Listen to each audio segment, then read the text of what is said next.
Everyone. It's morning. I just woke up.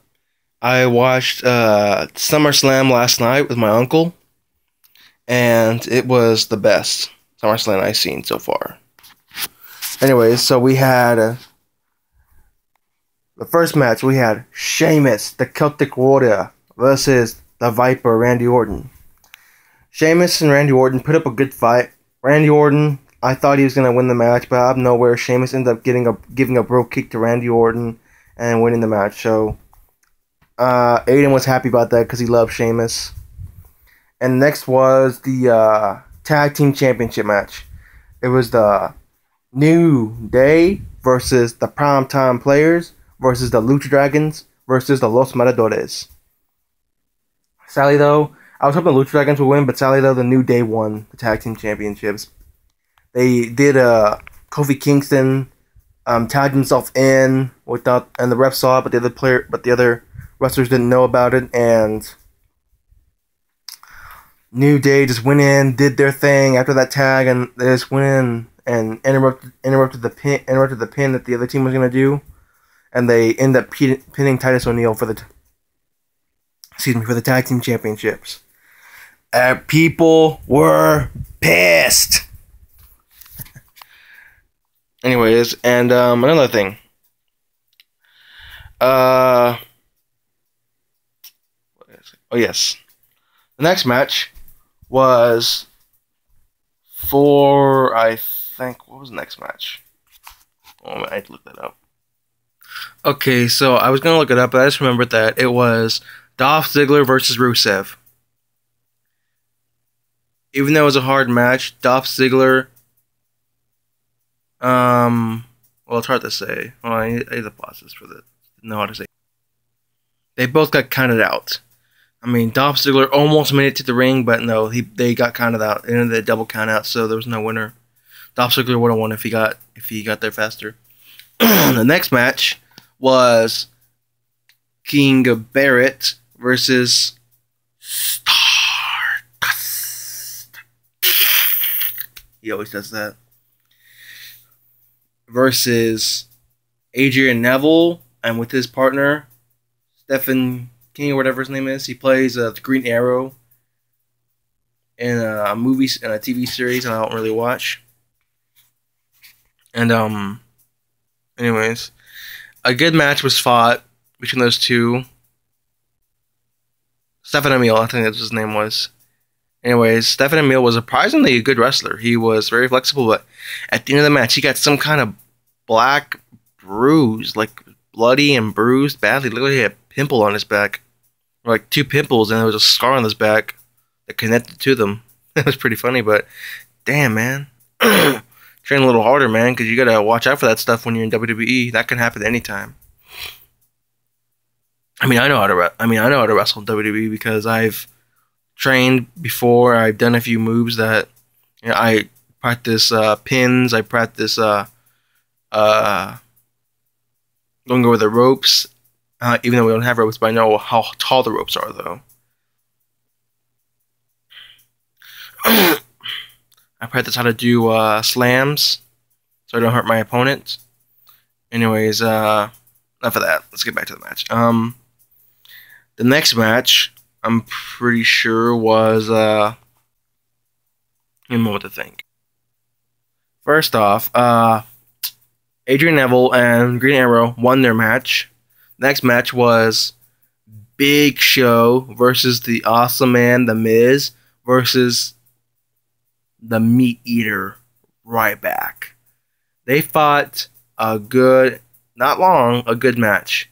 Even though Miz is sort of hiding all the whole time, he just did cheap shots whenever he could. And Ryback ended up winning, though, after a hard-fought match. I'm pretty sure he has some injured ribs or so, because Big Show jumped at him a lot. The next match, it was the Wyatt family versus Roman Reigns and Dean Ambrose. But the only part of the Wyatt family was Luke Harper, not Eric Rowan. He's been missing, dude. Where are you, Eric Rowan? Where are you, man? You haven't been seen. You're not injured. We know that. What are you doing? Are you just relaxing or something? Dude, it would be cool if you got the Wyatt family back together, man. It would be so awesome. They would be a dominant 3 team again. They would become the tag team champions once more. They never became them, but they didn't really care the whole championship. They were awesome without the championships. Sadly, though, to me, the Wyatt family lost. It was only Bray Wyatt and Luke Harper. They lost. They were so close to winning, but Dean Ambrose gave one last dirty deeds. He reversed Sister Abigail off of Bray Wyatt, and he gave him dirty deeds, and he pinned him for the win. I know. Luke Harper got speared, or I think it was Bray Wyatt got speared and was pinned by Roman Reigns. Sadly, the Wyatt family didn't prevail. Oh well. Next match. It was the Snake Seth Rollins versus the John Cena. Title for title. Seth Rollins was World Heavyweight Championship. He's always been it since he went against Vince McMahon's orders not to cash in the bank, not to cash in his briefcase for the Money Bank contract for a title shot, any title, any place, anywhere, anytime. And along with the ref. And Seth Rollins cashed it in before Roman Reigns could pin Brock Lesnar because he had him beat, and then he said, I'm cashing it in. Seth Rollins curb stomped Brock Lesnar. Then, as Brock Lesnar was going to F5 Seth Rollins, Roman Reigns came in and speared him as Brock Lesnar had him on his shoulders, and then Seth Rollins got up and pinned Roman Reigns for the championship, and people were pissed. Anyways, John Cena was United Champion. He's been it since he beat Rusev at WrestleMania 31. And it was a good match, long, fought hard match. Seth Rollins wore white for some reason. John Cena wore his new attire, his jersey, and all that. I wish he would go back to being the thug that he was, because I loved him back when he was a thug. I would love him again if he was a thug. Anyway, so what happened was that long, hard fought match was fought, and then the host came in. He hates both Seth Rollins and John Cena. He had a chair, but sadly though, he hit John Cena with a chair instead. And then he gave John Cena to Seth Rollins, and then Seth Rollins pedigreed John Cena on the chair, and the ref came and pinned, because the ref was out. When John Cena was going to go for the attitude adjustment one last time, Seth Rollins kicked the ref out of the ring as he was on his shoulders, and John Cena hadn't realized it until it was too late. Anyways, Seth Rollins pinned John Cena. He became the first ever World Heavyweight Champion / United States Champion.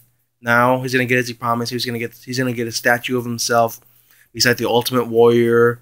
In between the Ultimate Warrior, it's at WWE headquarters. There's statues of legends like Bruno Sammartino, Lotis Press, Andre the Giant, the Macho Man, Jordan Von Deras, Gluey Fortis, Mr. Wonderful, whole lot of legends. They have statues of in the headquarters, or it's only certain legends. There's I think about maybe 30 legends in there. Roddy Piper was one of them, I think, because he's died recently. Sadly, Seth Rollins not going to get a statue. They promised him a statue if he wins a match. It was a real match. Seth Rollins won easily. Anyways, next match. Next match was the Divas match. It was Team Bella, 3 members, versus Team Boss. I'm not sure what they were called. Other team was called. They had Tamina Snuka, the daughter of Jimmy Snuka, versus Team Paige. And my favorite, I like Team Paige. I love all the members in Team Paige. There was Paige, there was Charlotte, the daughter of Ric Flair, woo, and some other girl. I can't remember her name. I mean, only if I see her face, I can remember her name. Anyways, she just has an awesome attire. That's why I like her. Anyways, if one member of the team was eliminated, the whole team was eliminated. Team Boss, Tamina Snuka was pinned by Brie Bella. And then it was Team Paige versus Team Bella. They had Alicia Fox with them, and they didn't have a third member. Team Bella did. Team Bella had Alicia Fox as their third member. And so they fought, and finally, Team Bella won. I mean, no, Team Paige won. Paige's team won. I was happy about that. Next match was the Swiss Superman Cesaro versus Kevin Owens. Now I don't see how Cesaro became a good man, good person all of a sudden. Because last time I saw him after WrestleMania 30, Paul Heyman said, "This is my new client, Cesaro." Cesaro came out. Even when me and my grandfather went to Hell in a Cell, he was still a heel.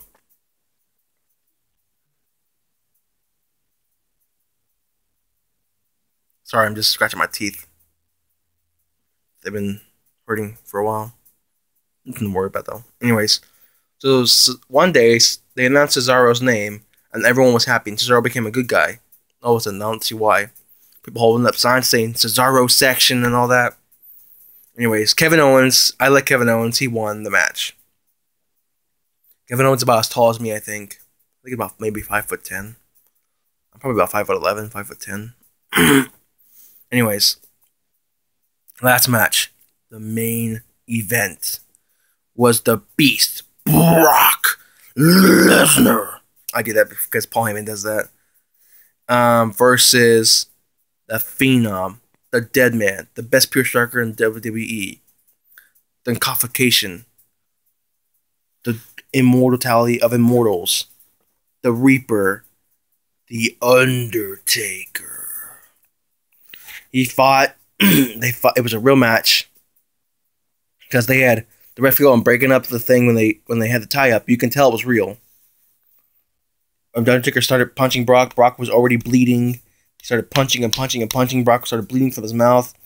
Brock started punching Taker. Taker didn't really bleed because he kept on blocking Brock Lesnar shots.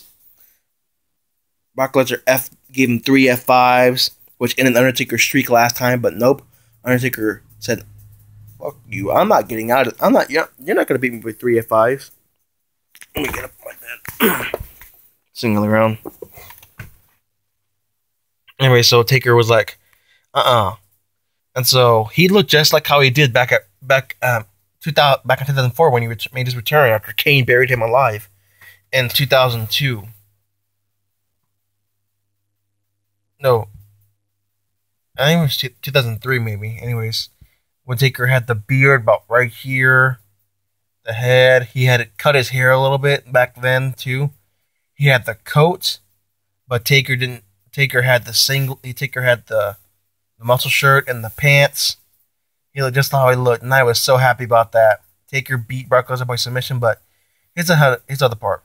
When Brock Lesnar had the the Kimura lock, which is a UFC move, which is an MMA move you can use.